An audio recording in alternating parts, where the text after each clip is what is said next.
does it have to be music, or are you seeing colors all day long with pitches that occur outside of music itself? The AC unit is making an A flat. That answers that question. That's great.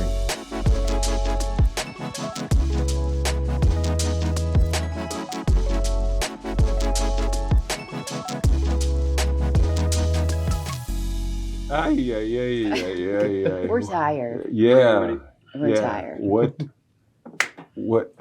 Who did we have in our house last night? You have 13 boys in your home right now. And more apparently this morning that we didn't even recognize sleeping. Not 13 boys, 13 musicians in our house. Yeah, which amps it up. It's actually multiples at that point. It becomes squared, tripled, whatever. Anyway, good morning. Nice to have you here. We want to tell our listeners who you are. And Mikey, will you tell us just a little bit about yourself?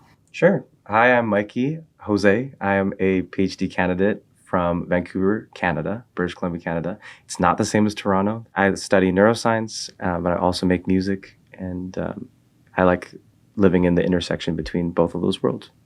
And as proud parents, and I'm sorry, it just goes with the territory. We dragged our son here this morning because we don't get to see him very often.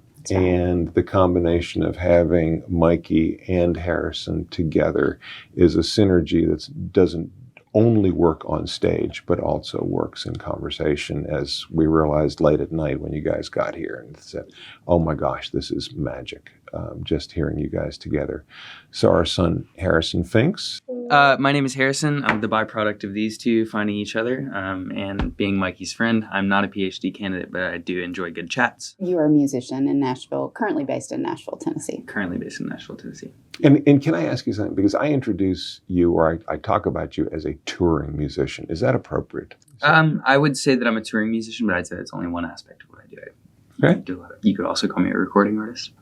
You could also call me a music director. An MD. An MD, yes. I am an MD. Yes. Thank you. Which brings us to the intersection today between music and medicine. Music and medicine, which is today's theme. There's so much to talk about.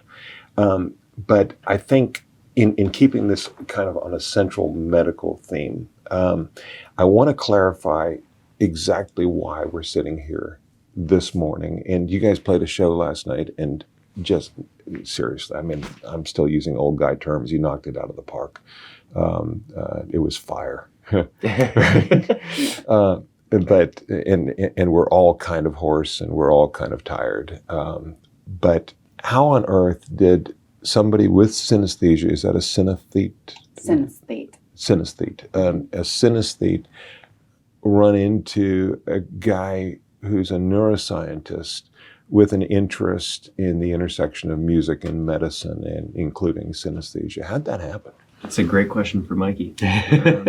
Yeah, that was kind of a byproduct in finding out more about each other, but it was the internet, it was Instagram. So Harry put out this song called Workday when he was, I guess, living out in LA. And I was listening to it, I was like, I never really sometimes when a song catches your ear and you're like, oh, this is kind of crazy. Can you look into it a little bit? But this is the first time I followed a path of oh, this is a great song. This is super awesome.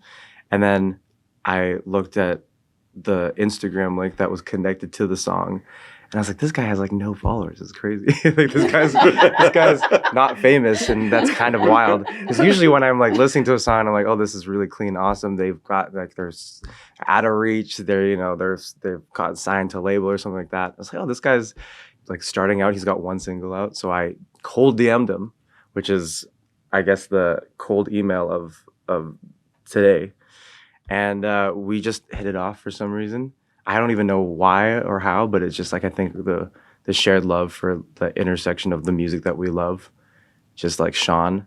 And then I just crept his Instagram, and he had some beats on there, and I was like, I'm gonna write over this. I'm like, you don't own it anymore. and then we made a song together remotely too with our other friend from New York.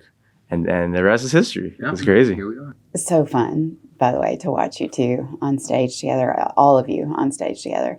But I'm really curious, Mikey, tell us a little bit about your background. You are a neuroscientist. This is kind of cool. You do music on the side. Give us a little bit of background about you. Wait, one second though. I would like to say, Mikey does not do anything on the side. Yeah. He is the most driven and dedicated person to music that I know, and also at the same time his work. So I think that. Okay. I appreciate that. I mean, I also think he's a musician with it. He's a a neuroscientist on the side. On the side. Yeah, Okay. right. All right.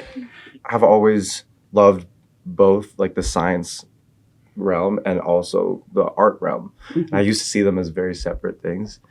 You know, one being a creative outlet and being able to not be really bounded by many rules, and then the other that's kind of very structured and very much like the scientific method, and you have to go through all the things.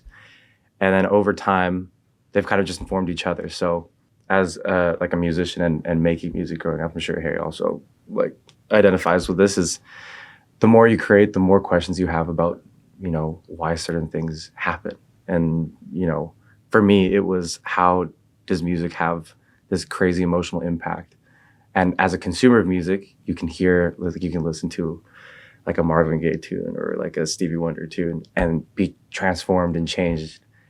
But then when you're now making the music, seeing that impact, you also kind of hold that power, is also a crazy thing. And it was something that plagued my thoughts and my thinking about how that translated into what's happening in our brains when something is happening, or like how can we use this as a supplementary tool in medicine to help people with Alzheimer's disease or dementia, which people in my family, my grandparents had and have those types of neurological disorders, and seeing how music, which is like this thing we can just put on, how that can recover parts of their cognition and their thinking and their personality and emotional states that have gone away. That prompted looking into it further, which prompted the PhD, which I'm currently in, and trying to figure out, these questions about how music can impact the brain. Yeah, so I think like as broad as human experiences on a macro level, like when we look at a specific thing like synesthesia, we see a lot of diversity within that as well. So we see people who, we don't have to have synesthesia to empathize with what it's like to, have a song that's stuck in your head, like an earworm, whatever, like Trident jingle song, or like a commercial song that's stuck in your head that you will never get out of your head. To understand that like some things this just seem to be reflexive and something that you can't control. Well, let's talk about synesthesia just for a second, because we're hinting about that. Sure, and yeah. There was a movie that was released this week, which is of interest because it's a Netflix movie called Musica, and he is a synesthete. And I should probably ask you this, the neuroscientist, but the way that I understand it as a mom of someone who is a synesthete is that in utero, in development, wires were crossed, senses are crossed. And so I remember when Harrison was at a very young age, he would be in another room. He was not even walking, and we would be playing music in our piano room, which you sat down in immediately when you came through our front door. Lloyd would pat a beat on the piano bench. Do you remember? And he would crawl from wherever he was to that, like he just wanted to be where the music was. Probably by the time he was 7, he could be in the other room and I could hit any key on the piano and he would say, "That's an A flat, Mom, that's an E."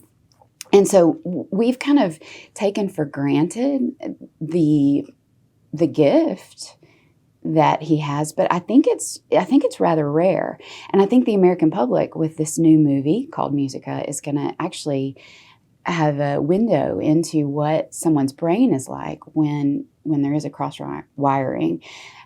Thoughts? I think the figure now is about 2 to 4% of the overall population has a form of synesthesia. It's amazing. Which is it's rare, but if you're looking at the global population, there's quite a few people like that have it. It seems not as rare as I thought it was when I was thinking about synesthetes.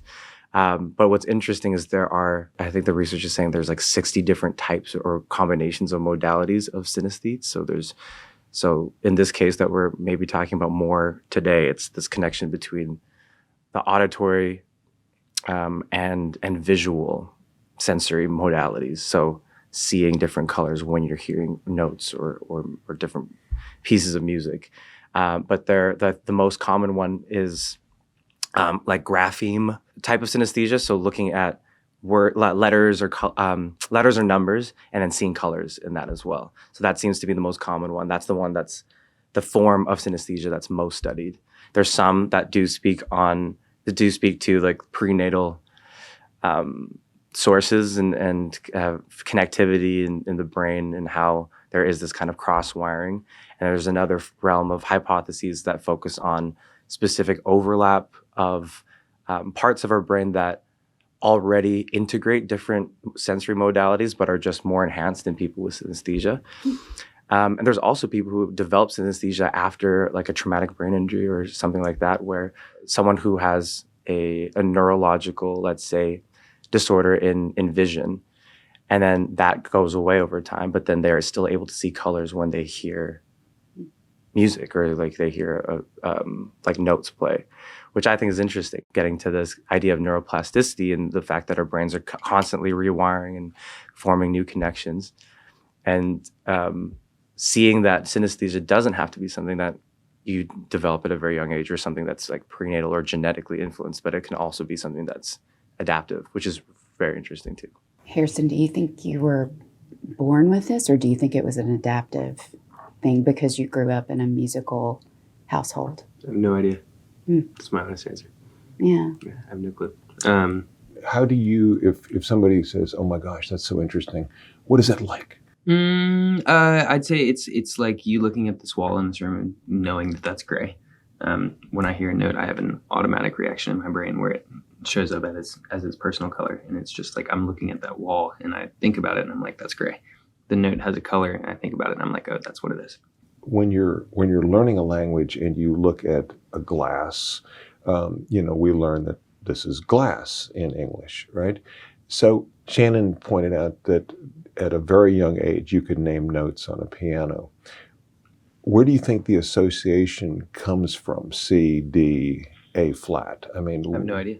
Yeah, it was just there. It was just there, just like I don't remember when I learned that this was a glass. It's just a glass. Yeah. I mean, it's just always been that way, so I have no idea. I'd hypothesize that what was happening is probably the color to note association was immediate. Like you heard music or something like that, and like correct me if I'm wrong, but like you heard something like as you're talking about, like the wall is gray, so it is gray. When you hear a note or something like that, and it prompts the color. And I think the association with what we know, like the nomenclature, the names of the notes, right, is something that happens over like, classical or like operant learning over time. So the association between like the actual names and the colors, I think, is probably developed early on, but not as early as the immediate association between like hearing something and then seeing a color. So probably like developed a little bit after that. For non-music people out there, how do we describe pitch? I mean, what is pitch? Frequency. So like frequency of sound is basically what constitutes pitch, and people who have perfect pitch are able to identify notes or certain frequencies without a reference note, basically. Right, and it's because there is something called relative pitch, right? Where you learn, say, where middle C is, and then you hear something and you can name that note relative to middle C, right? Right. So, do all synesthetes have perfect pitch? It's a great question. I would guess that synesthetes who have the auditory visual kind probably would have an easier time developing perfect pitch, given that if there's consistency between colors and sounds, then you can associate the colors with letter names. So I would assume so. And again, that was something we were talking about yesterday, is how fine-tuned like the actual frequencies are to the colors that you're seeing to like the notes might change from person to person. But overall, I think you could get to that conclusion. So two parts to that. One is, isn't it easy to remember that E is yellow, for example? So if I had the same gift, then I would hear the note E and I would associate it with yellow. And that's a lot easier to remember than a frequency, right? Mm-hmm. I mean, for us non-gifted people, I mean, I'm still struggling what E sounds like. Yeah, same here. Yeah. On the other side of that, though, there is a broad range of yellow, right? There's everything from mustard yellow to lemon yellow, whatever yellows. And so it, to your point, right? How accurate is this? Is it the same yellow each time? Or sometimes is your yellow brighter and sometimes is it darker? It's the same yellow. The same yellow, always, yeah. And I remember a conversation we had when you were much younger, and I asked you, what does a chord sound like, the combination of two or more notes? And it was a blend of colors, if I remember. So it's not like if E is yellow, and I know you don't see red, right? You don't, you don't imagine red. But let's say blue, and B was blue. If you were to play an E minor with an E and a B in there, okay, it would be green, or is it blue and yellow next to each other? It's just a weird hodgepodge of swirliness in my brain that's very hard to pick out based on, the number of notes. So if you have a bunch of notes, big chord, I really have to sit and think about it. It's all there, but I have to kind of pay attention and see what's there to kind of pick it out. But I'm not making color palettes in my head and mixing stuff up. Okay. This might be kind of like exposing my knowledge in film, but in the movie Ratatouille. Mikey did write a musical for I Ratatouille. am a really big fan of the movie. too, by really the way. love the work. Love their work there. But the rat. That's actually, I've used that to describe it before. Right, that's what the I'm rat thinking. does have synesthesia. Yeah, like he's like Yeah. eating different, like, and he has a different modality of it. This cartoon rat, yeah, like eats cheese and then eats a grape, which we ate a lot at last night's gig. And Because you had no other food. yeah, we had the Pizza King. It's whatever. We love the pizza here. But there's like little swirly pop-ups of like different color that comes in. Is that kind of what it's like? Yeah. Not to. Honestly, it's a great reference. Yeah. So someone in Disney had synesthesia enough, was The rat. informed The rat. enough, The rat. informed They're talking enough to the though rats. to try to display it in that way. This auditory synesthesia, which is what you have, and you see a certain note, you see yellow in the key of E, is that correct? And so I know of at least one other musician who is a synesthete that that sees purple with the key of E. So it's not even the same Exactly. Yeah. among people who do have this gift. Yes. Yeah. Absolutely. So the different people with synesthesia have different experiences and individual experiences. So it's not something where it's a universal yellow for the key of E or something like that for different people who have synesthesia. It's just it's something that seems to be quite unique to their neural connectivity for some reason. It's very interesting. Even people with the grapheme type of And that's an association with numbers or letters? numbers or? and letters Okay. with colors. Some people see different colors for the same number or the same letter. So there's a paper that I was reading of like someone who was like looking at the number 8, but the number 8 were like two different colors. So they were like trying to they like drew what they saw when they see the number 8, and there were two different colors associated with it, which is interesting.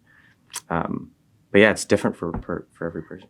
I'm curious is it more common for people with auditory synesthesia to end up in a field of music, and the people with grapheme end up being artists? Or how about mathematicians? Sure. There is an association, it seems, between people who end up in the creative industries and people with synesthesia. It seems like I would posit that it's more the fact that these things just happen and exist in these people, that it kind of just leans toward creativity, I guess. Like that's a tough question, like in terms of like origin. But yeah, I don't know. Did you feel like you always just were into music, or is it like, oh, this is cool? And yeah, always.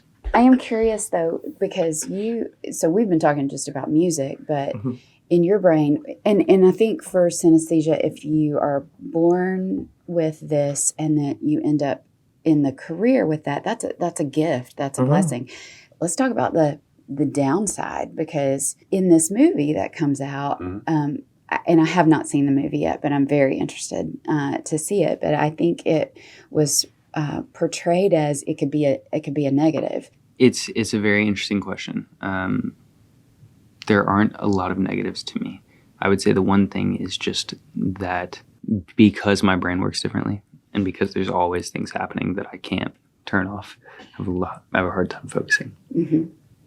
And that's it. Yeah. I want to ask one more question, and this is me to you, mom to son.